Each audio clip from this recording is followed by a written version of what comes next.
No papel, ela parece apenas um grande bloco de gelo no topo do mapa. Mas nos bastidores do poder, a Groenlândia é hoje um dos terrenos mais valiosos do planeta.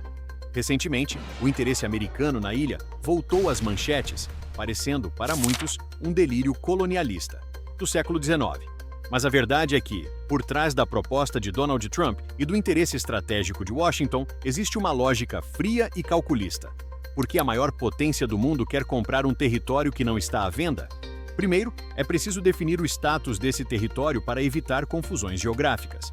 De quem, afinal, é a Groenlândia?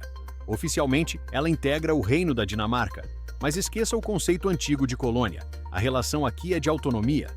Os groenlandeses possuem governo próprio, parlamento eleito e decidem sobre quase todos os aspectos da vida interna, da educação à saúde. No entanto, o cordão umbilical com a Europa ainda existe. As decisões sobre defesa e as diretrizes de política externa continuam sendo definidas em Copenhague. E aqui, resolvemos a dúvida clássica: ilha ou continente? A ciência é clara. A Groenlândia é a maior ilha do mundo. Ela não atinge o status de continente porque, tectonicamente, ela é uma extensão da placa da América do Norte. É um território que caminha, em ritmo próprio, rumo à independência total, mas que ainda se equilibra entre dois mundos. Estamos falando de um gigante geográfico. São 2,1 milhões de quilômetros quadrados, uma área quase 3 vezes maior que o estado do Texas, ou equivalente a 1/4 do Brasil. O contraste, porém, é o que impressiona. Nesse imenso deserto de gelo e rocha, vivem apenas 56 mil pessoas. É um dos vazios demográficos mais profundos do planeta, onde a natureza não apenas impõe as regras, mas dita quem consegue sobreviver. O interesse dos Estados Unidos por esse território não é um fato isolado da política atual, é uma obsessão estratégica que atravessa séculos. A Casa Branca já tentou comprar a ilha em 1867 e novamente em 1946, logo após a Segunda Guerra. O motivo desse interesse persistente sustenta-se em 3 pilares que definem o equilíbrio de poder no século XXI. Primeiro, geopolítica e defesa. No jargão militar, a Groenlândia é descrita como um porta-aviões insubstituível. Localizada no topo do mundo, ela é o ponto de vigia ideal sobre a Rússia e a porta de entrada para o Ártico. Em um mundo onde as tensões globais voltam a subir, quem controla essa ilha controla o monitoramento de qualquer movimentação aérea ou naval no hemisfério norte. Segundo, o tesouro estratégico. Aqui o fator ambiental encontra o fator econômico. Com o degelo acelerado pelas mudanças climáticas, o solo da Groenlândia, antes inacessível, está revelando um verdadeiro Eldorado mineral. Estamos falando das terras raras. Esses minerais são o petróleo do futuro, componentes indispensáveis para tudo o que define a tecnologia moderna, das baterias de carros elétricos aos processadores de smartphones e sistemas de mísseis de última geração. Atualmente, a China detém quase o monopólio desse mercado e os Estados Unidos veem na Groenlândia a única alternativa viável para quebrar essa dependência. Terceiro, as novas rotas do comércio. O Ártico está deixando de ser apenas uma barreira de gelo para se tornar o novo Canal de Suez. Com o recuo das calotas polares, novas rotas marítimas estão se abrindo, encurtando drasticamente o tempo de transporte entre a Ásia e a Europa. Estar posicionado na Groenlândia significa ter o controle sobre o fluxo comercial que definirá as próximas décadas.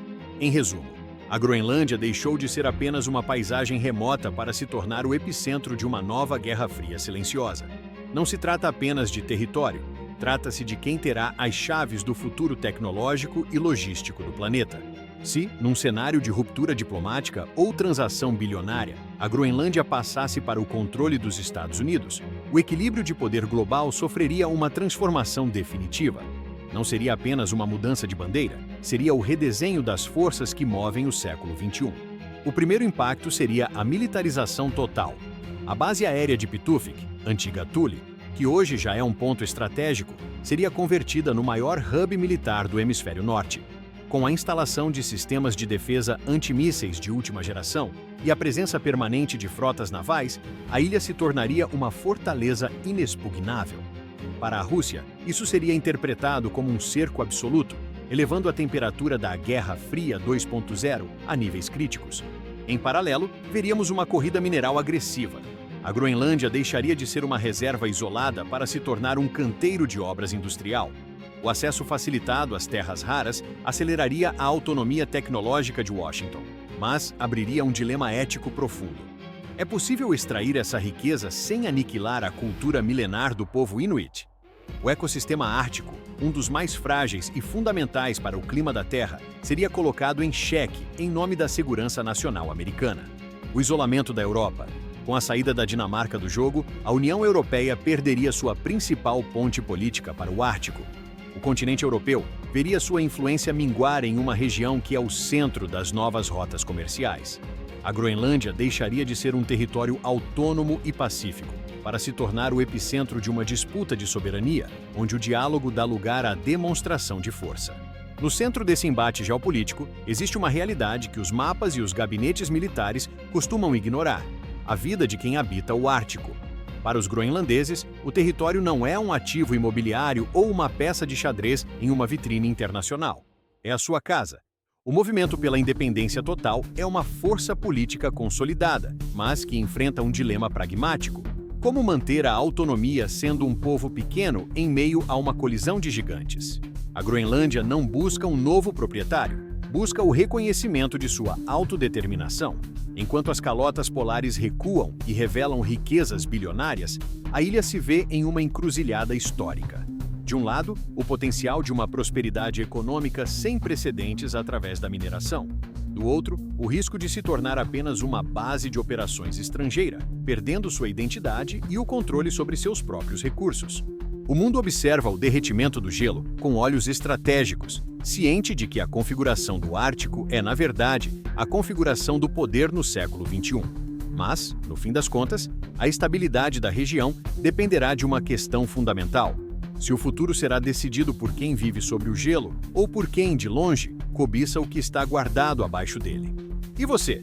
Acha que territórios ainda podem ser comprados em pleno 2026? Ou isso é coisa do passado? E, em um cenário hipotético, apenas guerras resolveriam? Comenta aqui embaixo.